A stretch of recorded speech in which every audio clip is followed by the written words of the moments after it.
Hi hello welcome back to Amitha's kitchen and lifestyle. ಸ್ನೇಹಿತರೆ, ಇವತ್ತು ಮಾಡಿದ್ದು ಒಂದು ಆದದ್ದು ಒಂದೊಂದಾಗಿದೆ.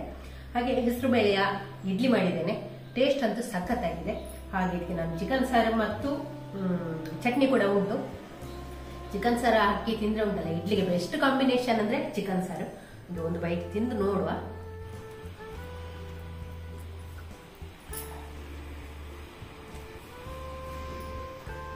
ಸೂಪರ್ ಆಗಿದೆ, ಟೇಸ್ಟ್ ಅಲ್ಲ ಮತ್ತೆ ಹೆಲ್ದಿ ಕೂಡ.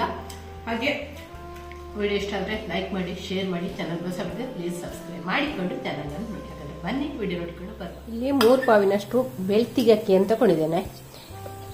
ಅದಕ್ಕೆ ಈಗ ಅರ್ಧ ಕಪ್ಪಿನಷ್ಟು ಉದ್ದಿನಬೇಳೆ ಮತ್ತು ಅರ್ಧ ಕಪ್ಪಿನಷ್ಟು ಹೆಸರು ಬೇಳೆಯನ್ನು ಕೂಡ ಹಾಕ್ತಾ ಇದ್ದೇನೆ. ಇಲ್ಲಿ 1 ಟೀ ಸ್ಪೂನ್ನಷ್ಟು ಮೆಂತೆಯನ್ನು ಕೂಡ ಹಾಕ್ತಾ ಇದ್ದೇನೆ. 2 ಟೇಬಲ್ ಸ್ಪೂನ್ನಷ್ಟು ಸಬ್ಬಕ್ಕಿಯನ್ನು ಕೂಡ ಹಾಕಿಕೊಳ್ಳುವ. 2 ಟೇಬಲ್ ಸ್ಪೂನ್. ಮೊದಲಿಗೆ ನಾವು ಇದನ್ನು ಚೆನ್ನಾಗಿ ವಾಶ್ ಮಾಡಿಕೊಳ್ಬೇಕು. ಒಂದು 3-4 ಸಲ ಆದ್ರೂ ಚೆನ್ನಾಗಿ ವಾಶ್ ಆಗಬೇಕು. ಇದರ ತಿಳಿ ನೀರು ಬರಬೇಕು. ಅಷ್ಟರ ತನಕ ಚೆನ್ನಾಗಿ ತೊಳಿಬೇಕು. ಉದ್ದಿನಬೇಳೆಯನ್ನು ಸಹ ಅಷ್ಟೇ. ಹಾಗೆ ಸಬ್ಬಕ್ಕಿಯನ್ನು ಒಂದ್ಸಲಿ ನೀರು ಹಾಕಿ ತೊಳೆದ್ರೆ ಸಾಕಾಗ್ತದೆ. ಇವಾಗ ಇದನ್ನೆಲ್ಲ ನಾವು ಫಸ್ಟಿಗೆ ತೊಳ್ಕೊಂಡು ಬರುವ. ನೋಡಿ, ಎಲ್ಲವನ್ನು ಕೂಡ ಚೆನ್ನಾಗಿ ತೊಳ್ಕೊಂಡಾಯ್ತು. ಸಬ್ಬಕ್ಕಿಯನ್ನು 1 ಸಲ ತೊಳೆದ್ರೆ ಸಾಕು. ಎಲ್ಲವನ್ನು ನೀರು ಹಾಕಿ ಇಟ್ಟಿದ್ದೇನೆ. ಇನ್ನು ಇದನ್ನೊಂದು 5 ಗಂಟೆ ಮುಚ್ಚಳ ಮುಚ್ಚಿ ನೆನೆಯಲಿಕ್ಕೆ ಬಿಡುವ. ಈಗ ಇಲ್ಲಿ 5 ಗಂಟೆ ನಂತರ ಉದ್ದಿನಬೇಳೆಯನ್ನು ಪುನಃ ನಾನು ತೊಳಿಲಿಲ್ಲ, ಅದೇ ನೀರಿನಿಂದ ತೆಗೆದು ಉದ್ದಿನಬೇಳೆ ಮತ್ತು ಹೆಸರು ಬೇಳೆಯನ್ನು ಹಾಕ್ತಾ ಇದ್ದೇನೆ. ಹೆಸರು ಬೇಳೆ ಜಾಸ್ತಿ ಉಂಟು, ಉದ್ದಿನಬೇಳೆ ಕಡಿಮೆ ಉಂಟು. ಹಾಗೆ ಇದನ್ನು ನಯವಾಗಿ ರುಬ್ಬಿಕೊಂಡು ಒಂದು ಪಾತ್ರೆಗೆ ಹಾಕುವ. ಹಾಗೆ ಮಿಕ್ಸರ್ ಜಾರಿಗೆ ಸಾಗುವನ್ನು, ಸಬ್ಬಕ್ಕಿಯನ್ನು ಮೊದಲು ಹಾಕಿ ರುಬ್ಬುವ. ಅದರ ಜೊತೆ ಮತ್ತೆ ಸ್ವಲ್ಪ ಅಕ್ಕಿ ಮತ್ತು ಮೆಂತೆಯನ್ನು ಹಾಕಿಕೊಂಡು ತರಿಯಾಗಿ ರುಬ್ಬಬೇಕು. ನೋಡಿ, ಇಷ್ಟು ತರಿಯಾಗಿ ರುಬ್ಬಿಕೊಂಡ್ರೆ ಆಯಿತು. ಇದನ್ನೆಲ್ಲ ತೆಗೆದಿಟ್ಟಂತಹ ಹೆಸರು ಬೇಳೆನ ಮಿಶ್ರಣಕ್ಕೆ, ಹೆಸರು ಬೇಳೆ ಹಿಟ್ಟಿಗೆ ಈ ಅಕ್ಕಿಯನ್ನು ಕೂಡ ಸೇರಿಸಿಕೊಳ್ಳುವ.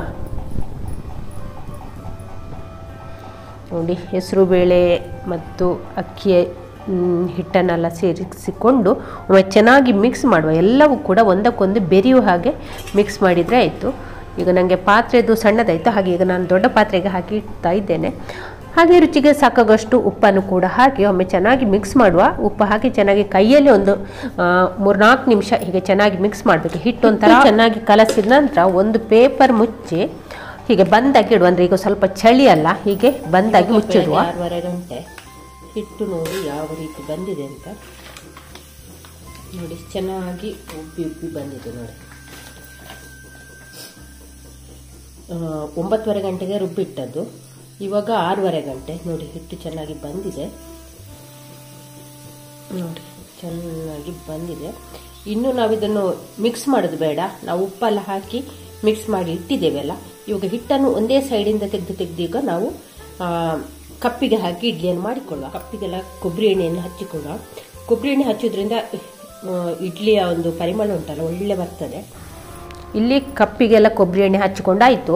ಅನಂತರ ಹಿಟ್ಟನ್ನು ಒಂದೇ ಸೈಡಿಂದ ತೆಗೆದು ಕಪ್ಪಿನ ಮುಕ್ಕಾಲದಷ್ಟು ಮಾತ್ರ ಹಾಕಿದರೆ ಸಾಕು. ಜಾಸ್ತಿ ಹಾಕೋದು ಬೇಡ. ಹಿಟ್ಟು ಮೇಲೆ ಬಂದು ಉಂಟಲ್ಲ, ಒಂದಕ್ಕೊಂದು ಅಂಟಿಕೊಳ್ತದೆ.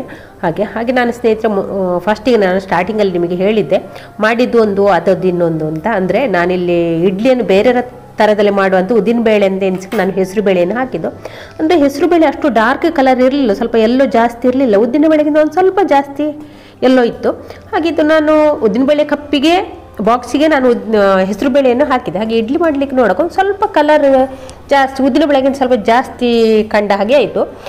ಇನ್ನು ಆದದ್ದಾಯಿತು ಅಂತೇಳಿ ಮಾಡಿದೆ, ಹಾಕಿದೆ. ನೀರಿಗೆ ಹಾಕಿ ಹೇಗೂ ಆಯ್ತಲ್ಲ, ನೋಡ ಶೂಟಿಂಗಲ್ಲೇ ಇದ್ದೆ. ಈಗ ನೋಡ ಒಳ್ಳೆಯದಾದರೆ ನೋಡುವ, ನನ್ನ ವ್ಯೂವರ್ಸಿಗೊಂದು ತೋರಿಸುವ ಅಂತ. ಹಾಗೆ ಇಲ್ಲಿಗ ಹೆಸರು ಬೇಳೆಯ ಇಡ್ಲಿಯನ್ನು ಮಾಡ್ತಾ ಇದ್ದೇನೆ. ತುಂಬ ಚೆನ್ನಾಗಿದೆ ಅಂತ, ಹುಳಿ ಬರಲಿಲ್ಲ, ಒಂದು ಸ್ವಲ್ಪ ಒಳ್ಳೆ ಇತ್ತು ಟೇಸ್ಟ್ ಅಲ್ಲ. ಹಾಗೆ ನೀವು ಕೂಡ ಒಂದ್ಸಲ ಟ್ರೈ ಮಾಡ್ಬೋದು. ಹಾಗೆ ನೋಡಿ, ಇಲ್ಲಿ ಇಡ್ಲಿ ಕಪ್ಪಲ್ಲಿ ಎಲ್ಲ ಹೀಗೆ ಇಟ್ಟು ಒಂದು 20 ನಿಮಿಷ ನಾವು ಬೇಯಿಸ್ಕೊಳ್ಬೇಕು. ಈಗಿನ ಮೊದಲು ಸಹ ನಾನು ಇಡ್ಲಿ ಕಪ್ಪನ್ನು ಯಾವ ರೀತಿ ಇಡುವುದಂತ ನಾನು ತೋರಿಸಿದ್ದೇನೆ. ಅದೇ ರೀತಿ ಇಲ್ಲಿ ಕೂಡ ಇಟ್ಟಿದ್ದೇನೆ. ಹಾಗೆ ಈಗ ನೋಡಿ, ಮೇಲೆ ಇಡೋದ್ರಿಂದ ಉಂಟಲ್ಲ, ನಮಗೆ ತುಂಬ ಒಮ್ಮೆಗೆ ಒಂದ್ಸಲ 24 ಕಪ್ಪಲ್ಲಿ ಮತ್ತು ಬಟ್ಲಲ್ಲಿ ಇಟ್ಟರೆ ಉಂಟಲ್ಲ, ಒಂದೇ ಸಲಗೆ ನಮಗೆ ಇಡ್ಲಿ ರೆಡಿ ಆಗ್ತದೆ. ಹಾಗೆ ಒಂದು 20 ನಿಮಿಷ ಇದನ್ನು ಬೇಯಿಸಬೇಕು. ಮತ್ತು ನೋಡಿ, ಈ ಇಡ್ಲಿಯಲ್ಲಿ ಕಲರ್ ಚೇಂಜ್ ಆಗಲಿಲ್ಲ ನೋಡಿ, ಡಾರ್ಕ್ ಬರಲಿಲ್ಲ ನೋಡಿ. ಅಂದರೆ ಹೆಸರು ಬೇಳೆ ಹಾಕಿದ ಕಾರಣ ಇನ್ನೂ ಸ್ವಲ್ಪ ಡಾರ್ಕ್ ಬರಬೇಕಿತ್ತು. ಯಾಕೋ ಹೆಸರು ಬೇಳೆಯ ಕಲರ್ ಸ್ವಲ್ಪ ಲೈಟ್ ಆಗಿತ್ತು. ನೋಡಬೇಕು ಇನ್ನು ಅದೇನು ಪಾಯಸಕ್ಕೆ ಹೇಗಾಗ್ತದೆ ಅಂತ. ಹಾಕಿದ್ರೆ ಮೇಲೊಂದು ತಟ್ಟೆಗೆ ಕೂಡ ಕೊಬ್ಬರಿ ಎಣ್ಣೆಯನ್ನು ಹಚ್ಚಿ ಉಳಿದ ಹಿಟ್ಟನ್ನು ಪೂರ್ತಿ ಹಾಕಿ ಒಂದು 20 ನಿಮಿಷ ಬೇಯಿಸ್ಕೊಳ್ಳುವ.